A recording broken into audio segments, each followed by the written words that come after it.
J'ai perdu mes poumons pendant 24 heures, je pouvais plus respirer. Lui, c'est Mathieu Blanchard, ultra-trailer français connu pour ses perfs sur l'ultra-trail du Mont Blanc, mais surtout pour sa participation à Koh Lanta en 2019. Mais là, il a réalisé un tout nouvel exploit. C'est ça mon pote!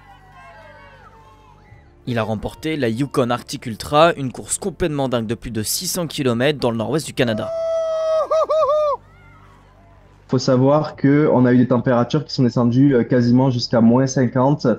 Il y a froid et froid. C'est pas parce qu'on a ressenti un jour du froid qu'on se dit le froid c'est le froid. Non. Quand on a -5 ou -10 en France, c'est l'été. C'est pas du tout du vrai froid. -20, ça commence à être un petit peu froid où il faut faire attention, mais on peut encore enlever les gants. -30, on rentre dans un autre monde, et -40, on est sur Mars. Là, c'est la moindre erreur, elle est fatale. Hein. On peut en mourir. Hein. Il y a des personnes qui ont perdu des membres ici, enfin des doigts dans la course.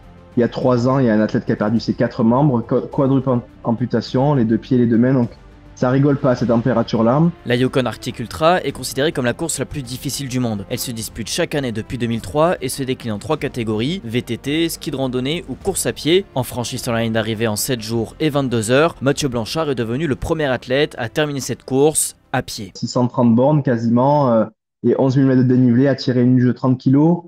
Faut être assez solide parce que c'est vrai qu'au bout de 100 kg, le corps a déjà dit stop et après le reste, ça se fait avec la tête. Mais voilà, par expérience, je savais que le corps a quand même des ressources de dingue et que même quand il commence à dire stop, il y a encore une marge. Maintenant, je sais pas où est la marge. C'est pour ça que j'aime pousser dans cette marge, voir jusqu'où ça peut aller. J'ai été capable d'aller au bout, donc il semblerait qu'il y a encore un peu de marge. Tu vas so cool. Quand il faisait froid, en fait, ce que je faisais, moi, c'est que j'accélérais un petit peu mon rythme pour me réchauffer. Et ce soir-là, tout d'un coup, mes poumons se sont arrêtés de fonctionner. Comme si vous enleviez un poumon et demi, en fait, qu'il n'y a plus qu'un quart qui reste. Donc, je pouvais plus inspirer profondément, comme si j'étais bloqué. C'est-à-dire que le peu d'air qui rentrait, l'oxygène ne rentrait pas dans mon corps ensuite. Je me sentais vraiment, comme si on vous mettiez un sac plastique sur la tête, quoi. Hein, je faisais 3 pas, j'étais essoufflé. Et quand je suis finalement arrivé au checkpoint, j'avais décidé dans ma tête d'arrêter, quoi. Voilà. Finalement, après 8 heures de repos avec le staff médical, il décide de reprendre la course et de tester ses poumons, qui tiennent finalement jusqu'à la ligne d'arrivée. À la 3e nuit, après ne pas avoir dormi pendant les 2 premiers jours, j'ai eu beaucoup d'hallucinations. Hein.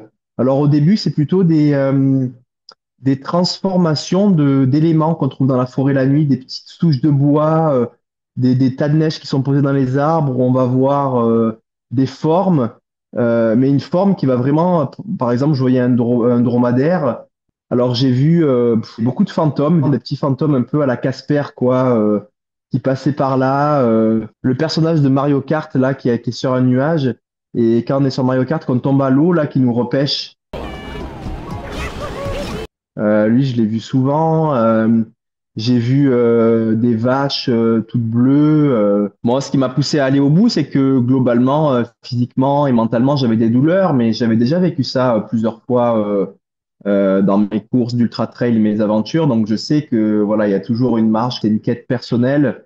Je me suis mis en tête d'aller jusqu'à un point B, et voilà, j'étais dans cette recherche aussi de cet instinct primaire qu'on a tous, nous humains, au fond de nous. Hein, c'est notre identité génétique. Et c'est intéressant de voir que cet instinct enfoui, en fait, ressort quand on est en survie dans un milieu extrême. Et j'aime beaucoup ça, ressentir mon côté animal. C'est quelque chose qui me plaît. Et donc, voilà, j'ai voulu continuer pour toujours faire ressortir ce côté animal le plus en plus. Donc, de réduire mon côté humain, humain urbain, on va dire, moderne, et laisser beaucoup de place au côté humain, animal, sauvage.